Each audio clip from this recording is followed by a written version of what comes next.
अस्सलाम वालेकुम students. Nuclear physics course series के लेक्चर 12 में आप सबको खुशामदीद। आज के सेशन में हम न्यूक्लियस के लिक्विड ड्रॉप मॉडल को एक्सप्लोर करेंगे। तो आज हम क्या क्या कवर करने वाले हैं। सबसे पहले हम बात करेंगे कि एक नए मॉडल की ज़रूरत ही क्यों पेश आई। फिर हम इस माए कतरे यानी लिक्विड ड्रॉप के कॉन्सेप्ट को समझेंगे। उसके बाद हम वाइसेकर के मशहूर मास फॉर्मूला में होता लगाएंगे। फिर देखेंगे कि इस मॉडल ने क्या क्या कामयाबियां हासिल की और आखिर में इसकी खामियां क्या थीं। So it's a full journey. चलिए शुरू करते हैं। Okay, so our first section, एक नए मॉडल की ज़रूरत। तो सबसे पहला और सबसे बुनियादी सवाल, आखिर हमें एक नए मॉडल की ज़रूरत ही क्यों पड़ी? देखिए, साइंस में कोई भी नया आइडिया अचानक से नहीं आता। यह हमेशा एक ज़रूरत के तहत आता है। तो आइए पहले उस ज़रूरत को समझें। तो सवाल यही है, व्हाट कुडंट दे एक्सप्लेन? जो पहले के मॉडल्स थे, जैसे कि पोटेंशियल वेल मॉडल, उनका मेन आइडिया क्या था? उनका ख्याल था कि न्यूक्लियस के अंदर हर प्रोटॉन और न्यूट्रॉन, हर न्यूक्लियॉन आज़ाद है। इट्स एन इंडिपेंडेंट पार्टिकल जो बस एक एवरेज से फील्ड में घूम रहा है।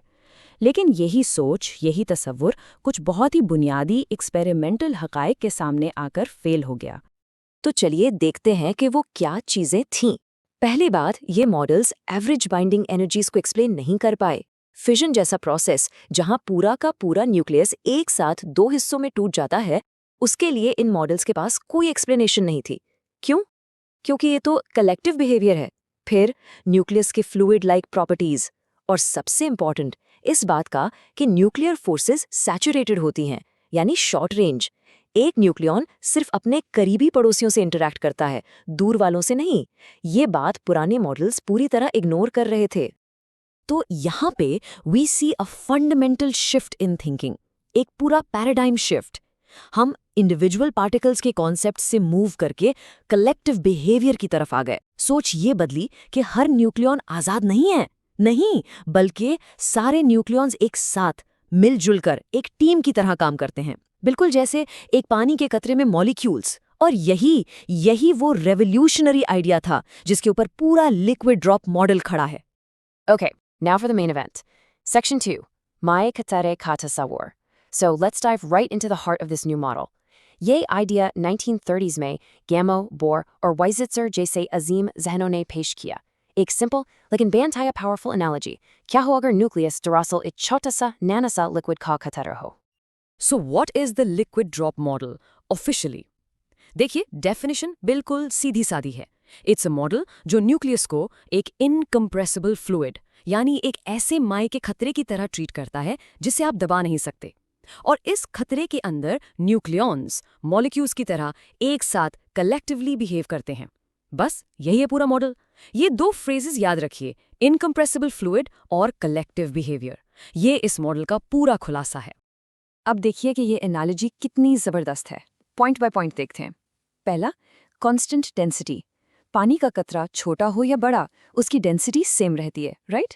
बिल्कुल इसी तरह एक्सपेरिमेंट्स बताते हैं कि न्यूक्लियस की डेंसिटी भी कांस्टेंट रहती है। It fits. दूसरा, सरफेस टेंशन। पानी के कतरे को गोल शक्ल में क्या चीज़ रखती है? Surface tension. बिल्कुल इसी तरह short range strong nuclear forces nucleus को एक साथ बांध कर रखती हैं। फिर है इनकम्प्रेसिबिलिटी। न्यूक्लियॉन्स न्यूक्लियस में बिल्कुल टाइटली पैक्ड होते हैं। और आखिर में कूलम रिपल्जन।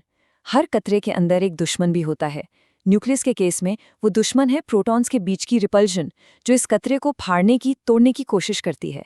देखा, the analogy is almost perfect. Alright, analogy समझ आ गई। अब बात करते हैं इसके मैथमेटिक्स की। सेक्शन 3, वाइजीकर का मास फॉर्मूला। ये जनाब इस मॉडल का इंजन है, द मैथमेटिकल हार्ट। ये वो फॉर्मूला है जो इस पूरी एनालॉजी को फिजिक्स की ज़बान में ट्रांसलेट करता है। Okay, so that it is on your screen. I know ये देखने में थोड़ा अजीब और मुश्किल लग सकता है, बट ट्रस्ट मी, परेशान होने की बिल्कुल ज़रूरत नहीं। हम इसको term by term, piece by piece तोड़ेंगे और आप देखेंगे कि हर एक टर्म के पीछे एक बहुत ही सिंपल फिजिकल आइडिया छुपा हुआ है। चलिए शुरू करते हैं पहले टर्म से, द वॉल्यूम टर्म। ध्यान दीजिए, इसके सामने प्लस का निशान है। ये गुड गाय है। ये बाइंडिंग एनर्जी का सबसे बड़ा, सबसे अहम हिस्सा है। ये दरअसल स्ट्रॉन्ग न्यूक्लियर फोर्स है, वो ग्लू जो सबको जोड़कर रखता है। और क्योंकि हर न्यूक्लियॉन अपने पड़ोसियों से जुड़ता है, तो जितने ज़्यादा न्यूक्लियॉन्स यानी ए, उतनी ज़्यादा बाइंडिंग एनर्जी। Simple right? अब आते हैं दूसरी टर्म पर, द सरफेस टर्म। और देखिए, इसके सामने माइनस का निशान है। ये एक करेक्शन टर्म है। सोच कर देखिए, जो न्यूक्लियॉन्स न्यूक्लियस के अंदर हैं, वो हर तरफ से दूसरे न्यूक्लियॉन से घिरे हुए हैं। लेकिन जो सतह पर है, उनके पास कम पड़ोसी हैं, तो उनकी बाइंडिंग थोड़ी कमजोर होगी ना। बिल्कुल, ये टर्म उसी कमजोरी को अकाउंट फॉर करता है। It's exactly like surface tension.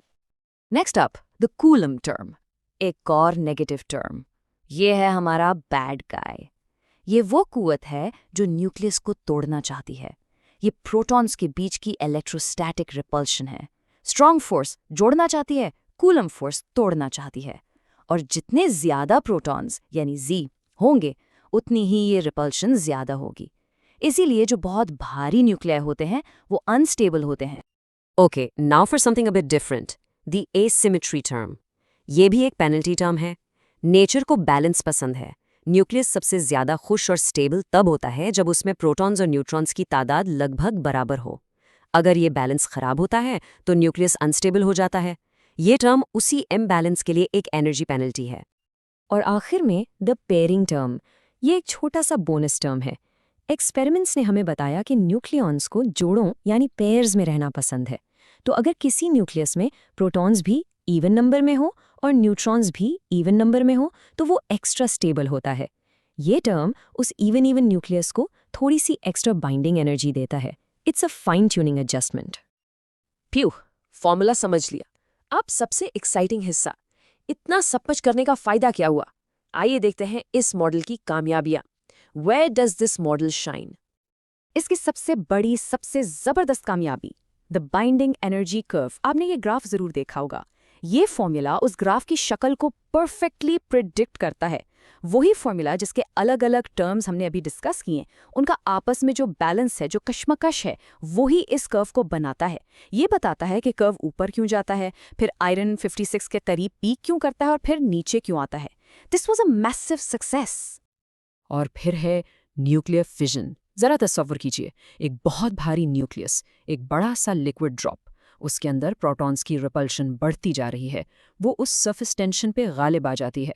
तो कतरा क्या करेगा? वो खिंचेगा, लंबा होगा और फिर पॉप, दो छोटे ज्यादा स्टेबल कतरों में टूट जाएगा। और इस प्रोसेस में बेतहाशा एनर्जी रिलीज होगी। लिक्विड ड्रॉप मॉडल ने इस पूरे प्रोसेस को इतनी खूबसूरती से एक्सप्लेन किया। तो चलिए इसकी सक्सेसेस को क्विकली समराइज करते हैं। इसने बाइंडिंग एनर्जी ट्रेंड्स को बिल्कुल ठीक एक्सप्लेन किया, चेक। फिजन और फ्यूजन को समझने के लिए एक सिंपल इंट्यूटिव फ्रेमवर्क दिया, चेक। प्रिडिक्ट किया कि आयरन और निकल के आसपास के एलिमेंट्स सबसे ज्यादा स्टेबल होंगे, चेक। और न्यूक्लियर एनर्जी की एक मैक्रोस्कोपिक अंडरस्टैंडिंग दी, डबल चेक। जबरदस्त कामयाबियां। लेकिन साइंस हमेशा आगे बढ़ती है। कोई भी मॉडल हमेशा के लिए परफेक्ट नहीं होता। तो अब वक्त है इस मॉडल की खामियां देखने का। Where does the liquid drop model fail? और इसकी सबसे बड़ी नाकामी है मैजिक नंबर्स। फिजिसिस्ट ने देखा कि जिन न्यूक्लियाई में 2, 8, 20, 28, 50, 82 या 126 प्रोटॉन्स या न्यूट्रॉन्स होते हैं, वो अनयूजुअली स्टेबल होते हैं, जैसे उनमें कोई जादू हो। द लिक्विड ड्रॉप मॉडल इसका कोई एक्सप्लेनेशन नहीं दे सकता। इसके अलावा ये मॉडल इंडिविजुअल न्यूक्लियॉन्स की प्रॉपर्टीज, जैसे उनका स्पिन या मैग्नेटिक मोमेंट, इन सब को तो कंप्लीटली इग्नोर कर देता है। तो आखिर में हम इस सवाल पर आकर रुकते हैं, अगर न्यूक्लियस में ऐसी प्रॉपर्टीज हैं जिनकी वजाहत हमारा ये खूबसूरत लिक्विड ड्रॉप मॉडल नहीं कर सकता, तो फिर इस मॉडल में क्या कमी है? What is it missing? ये हमें एक बहुत अहम इशारा देता है। इशारा ये है कि न्यूक्लियस सिर्फ एक बेतरतीब लिक्विड का कतरा नहीं है, उसके अंदर एक और लेवल का स्ट्रक्चर है, एक शेल लाइक स्ट्रक्चर, बिल्कुल एक एटम की तरह। और वही हमारा अगला टॉपिक है, द शेल मॉडल। उसके बारे में हम अगले लेक्चर में बात करेंगे। See you in the next lecture.